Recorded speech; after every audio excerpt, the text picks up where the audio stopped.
কিরে, তুই আজকে আবার আইছিস? হ্যাঁ, আবার পালাস? এই বাড়ি একটা বিড়াল আছে, ও সব সময় আমাদের এই জায়গায় চলে আসে, আর ওর মালিক প্রতিদিন খুঁজতে চলে আসবে, খুঁজে খুঁজে পায় না, পরে ও একার থেকে আবার যায়। আর এই যে কালকে গাছ কিনতে গিয়েছিলাম, ওখান থেকে এই যে ফুলের গাছ নিয়ে আসছি, তো এই দুটো এখন লাগিয়ে দেবো এখানে।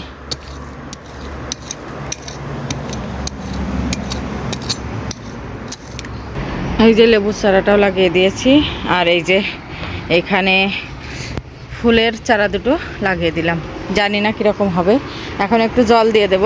আর এই যে এইদিকে লাইনের কাজ চলছে, জলের লাইন নেবে আমাদের গ্যারেজে, আবার উপরের তলায় যে ছেলেটা থাকে ওও ওর গ্যারেজে নেবে।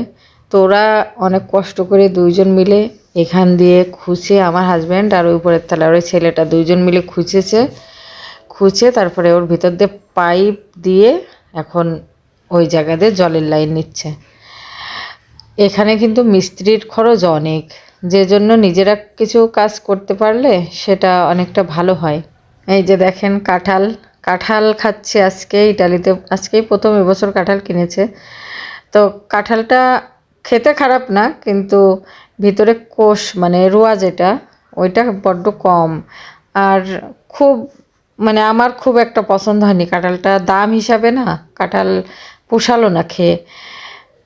দাম নিয়েছে 42 ইউরো দাম নিয়েছে, ভাবুন তো 42 ইউরো দিয়ে এরকম ধরনের কাঁঠাল দেখতে ভালো লাগে?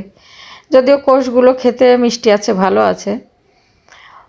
তো এখন এই যে বেছে উঠিয়ে রাখছি, ফ্রিজে রেখে দেব, তারপরে অল্প অল্প করে যখন যে খাই ফ্রিজ থেকে নিয়ে খাবে, আর ঠান্ডা ঠান্ডা খেতেও ভালো লাগবে।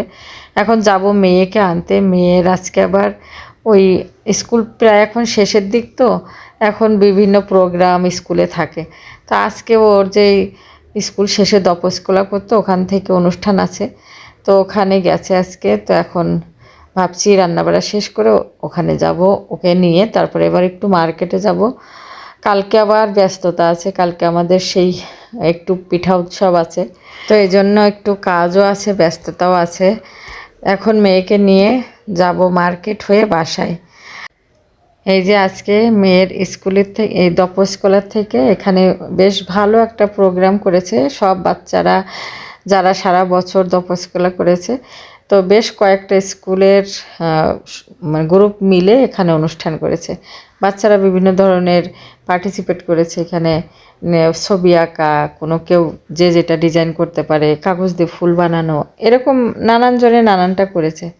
আর আজকে কিন্তু এত বেশি রোদ্দুর বাইরে, বেশ গরমও পড়েছে। তো মেয়েকে নিয়ে আসে, স্নান করে খাবার দিয়ে বসিয়ে দিয়েছে, ও টিভি দেখছে এখন। আর আমি এদিকে আমার কালকের আয়োজন টুকটাক শুরু করেছি। আমার একটাই আছে পিঠার আইটেম, এটা আমাদের এলাকায় চন্দন পিঠা বা ঢালা পিঠা বলে, আপনাদের কার এলাকায় কি বলে জানি না। তো এটা আমি রান্না করে নিয়ে যাব। এটা কিন্তু একদম শুকনা শুকনা হবে, আর প্লেটের পরে ঢাললে এটা ঠান্ডা হওয়ার পরে পিস পিস করে কেটে খেতে হয়, খেতে কিন্তু ভালোই লাগে। তো কেউ কখনো খেয়েছেন কিনা জানি না, কেউ যদি খেয়ে থাকেন কমেন্ট করে জানাবেন, কিন্তু আমার কিন্তু বেশ ভালো লাগে পিঠাটা। তো আজকে এখানে শেষ করে দিচ্ছি, কালকে আবার নতুন একটা ব্লগে দেখা হবে। সবাই ভালো থাকেন, শুভরাত্রি।